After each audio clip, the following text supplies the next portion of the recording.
I, 26F, and my husband John, 28M, have been living in my parents' house after moving from our NYC apartment 9 months ago.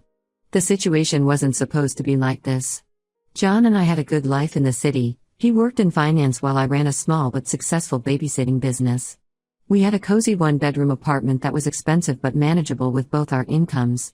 Everything changed when John's company went through massive layoffs. His entire department was cut, and despite his experience, finding a similar position in NYC during a hiring freeze was impossible. His unemployment checks weren't enough to cover our $3,200 rent, and my babysitting income barely covered utilities and groceries. My mom Ariadne, 52F, initially seemed like our saving grace.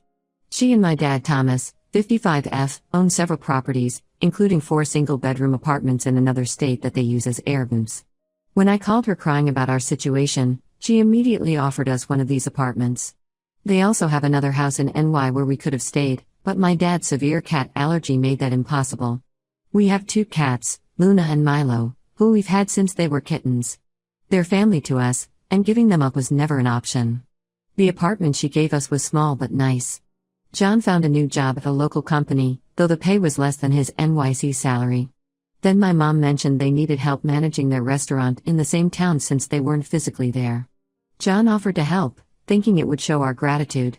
He ended up basically running the entire place, handling money, managing employees, doing inventory, everything. They didn't pay him for this work, but we felt indebted to them for the free housing, so he didn't complain. When I got planned, we'd been trying for a while, things got complicated. The nearest hospital was an hour away, and the only OBGYN in town had a 6-month waiting list for new patients. I still had Fidelis Care insurance in NY that covered everything, so I started flying back monthly for appointments. During these trips, I stayed at my parents' NY house while John stayed back with the cats and managed the restaurant. As my pregnancy progressed, the monthly flights became more difficult. By my 6th month, both my doctor and John were concerned about me traveling so much. We decided we needed to move back to NY before the baby came. I also wanted my mom's help during the first few months with the baby. She'd always promised to be there for me when I had children. We found a decent apartment in Queens and got approved, but the upfront costs were insane, $7,000 including first month, last month, security deposit, and broker fees for a 17-month lease. While discussing this with my mom, she suggested a better option. She said her friend who works at a bank told her about this first-time homebuyer program that helps with down payments. She offered to supplement whatever the program didn't cover, saying it would be better to buy than waste money on rent. The catch was we needed to stay at her house while applying for and going through the program, which could take a few months. The apartment we were approved for wouldn't wait that long, but Mom insisted this was a better long-term plan. When I worried about our cats, she promised to take care of them herself since she needed to be at the rental property anyway to oversee the restaurant. I specifically told her multiple times that the cats were non-negotiable. Luna has anxiety issues and needs special food, and Milo requires daily medication for his thyroid. She assured us she understood and would follow their care routine exactly as we wrote it down. She even sent daily pictures the first week to show they were doing fine. Everything seemed perfect until last week. My mom came into my room while I was resting, being 7 months pregnant is exhausting, and announced that we needed to move out within 2 weeks. Just like that, no discussion. Her sister Rachel, 49F, was getting divorced and needed a place to stay with her 2 kids, 15F and 17M.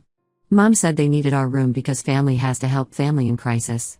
When I reminded her about the homebuyer program and her promises, she got angry. She said we were taking too long and she couldn't support us forever. John immediately offered to pay rent until we found a place, even offering above market rate, but she refused. She said Rachel's need was greater than ours. Then she casually mentioned, as if it was nothing, that she had given our cats away to a nice family because they were too much work. She didn't consult us, didn't call, didn't even try to find out if we wanted to make other arrangements. She just gave away our pets like they were old furniture. When I started crying, she told me I was being hormonal and ungrateful, that I needed to grow up and focus on the baby instead of those animals. John is beyond furious. Not only did she give away our cats without permission, but she's also trying to kick us out after he spent months running her restaurant for free. He worked his regular 9-to-5 job and then spent every evening and weekend at the restaurant, handling everything from employee schedules to banking. He never complained because we thought we were working toward buying a house with their help. Now we're about to be homeless at 7 months pregnant, our cats are gone, and all our savings went to prepping for the baby because we believed my mom's promises about helping with housing. I don't know what to do. John wants to demand payment for his work at the restaurant, but I'm scared that will make things worse. My dad won't get involved, saying we need to work it out with Mom. I feel betrayed and terrified about what's going to happen to us. Update 1: The past week has been absolute chaos. After my last post, John and I spent every waking moment searching for both apartments and our cats. We stayed in my parents' house during this time, but the tension was unbearable. My mom kept making passive-aggressive comments about how we needed to hurry up and find a place because Rachel would arrive soon. Finding our cats became our first priority. John posted their pictures in every local Facebook group he could find, and I spent hours calling shelters in the area. Finally, 3 days ago, someone in a pet-related Facebook group recognized Luna and Milo. They had seen them on a free Cats to Good Home post in a different group. Through some intense social media detective work, we tracked down the family who had them. They live 4 hours away in a small town. When John first called them, they were hostile. According to them, my mom had said we abandoned the cats because we were having a baby and didn't want them anymore. She told them I was an irresponsible pet owner who neglected them, and she was trying to find them a better home before we potentially harmed them. The family, being animal lovers, believed they were saving our cats from a bad situation. John drove there immediately to explain everything. He took all our vet records, photos of us with the cats, and even their prescription medications to prove they were ours. Thankfully, the family turned out to be understanding once they heard the full story. They were actually angry at my mom for lying to them. They had noticed that Milo seemed sick and were worried because they didn't know about his thyroid condition. Luna had stopped eating because they didn't know about her special food requirements. We got our cats back, but now we had nowhere to keep them.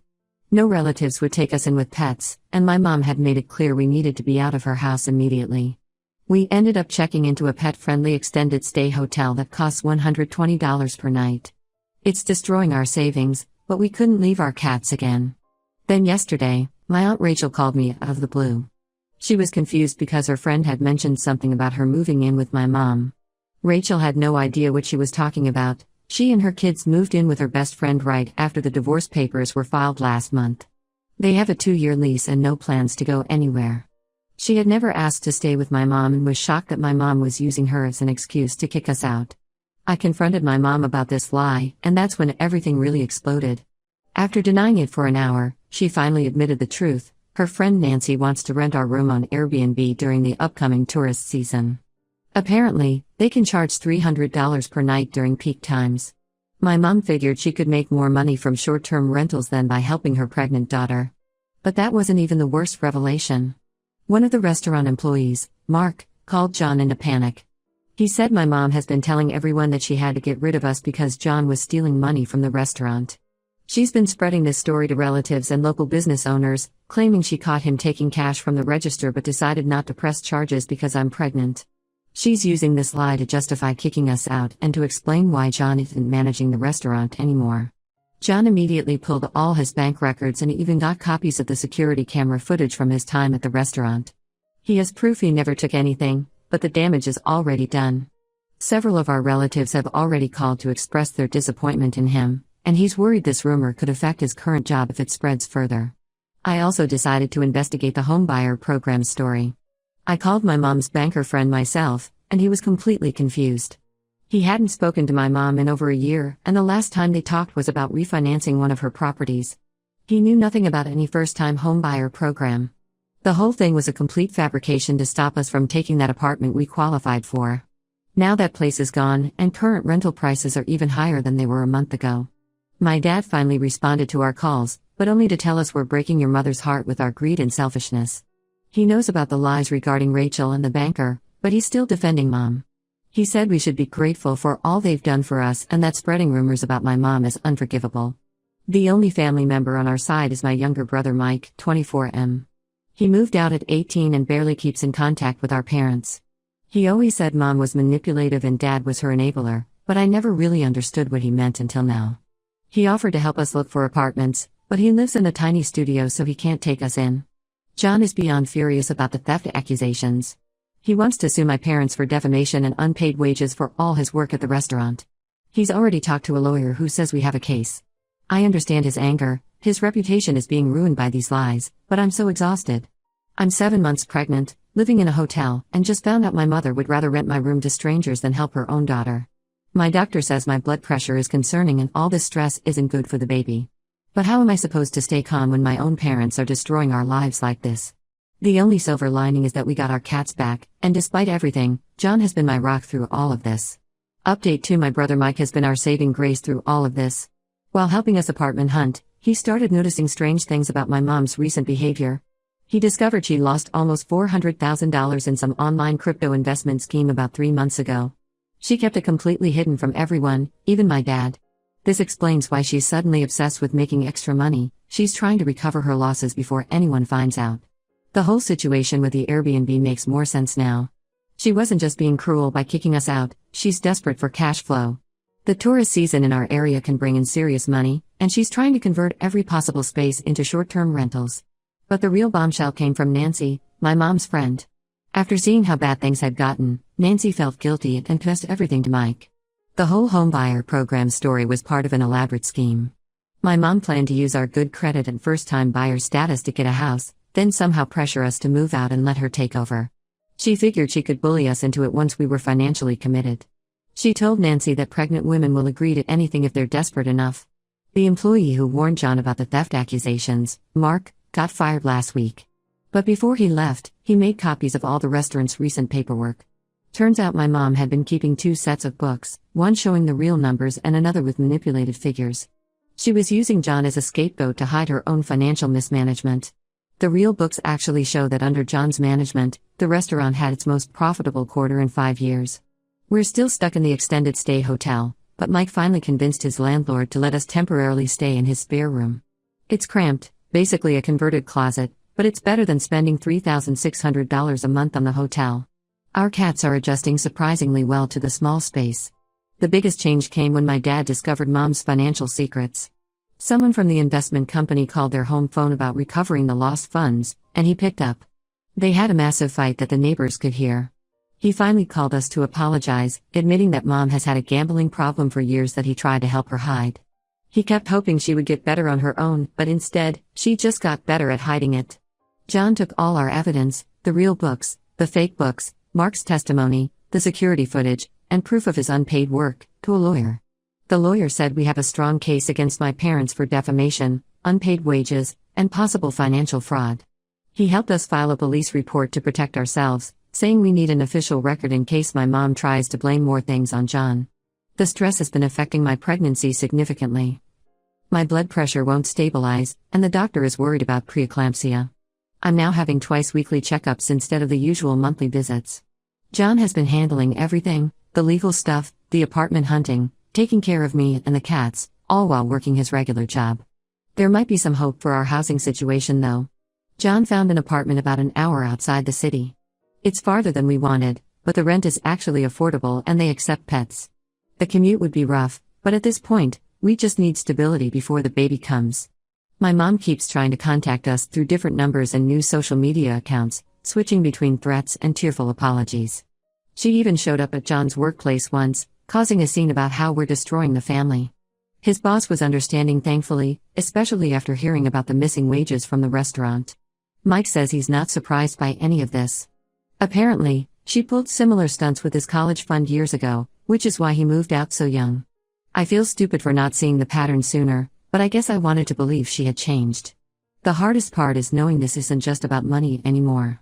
Even if she somehow recovered all her losses tomorrow, I don't think I could ever trust her again. She was willing to make her pregnant daughter homeless and destroy her son-in-law's reputation just to cover her own mistakes. That's not something you can just forgive and forget. Final update: a lot has changed since my last post. We moved into an apartment about an hour from the city. The commute is long but manageable, and more importantly, we're finally stable. The landlord turned out to be incredibly understanding about our situation and even waived the pet deposit for our cats after hearing what happened. Our daughter Emma was born healthy last month, despite all the stress during pregnancy. I ended up needing an emergency C-section due to preeclampsia, but we both recovered well. The cats have become surprisingly protective of her. Luna sleeps next to her crib, and Milo follows me whenever I carry the baby.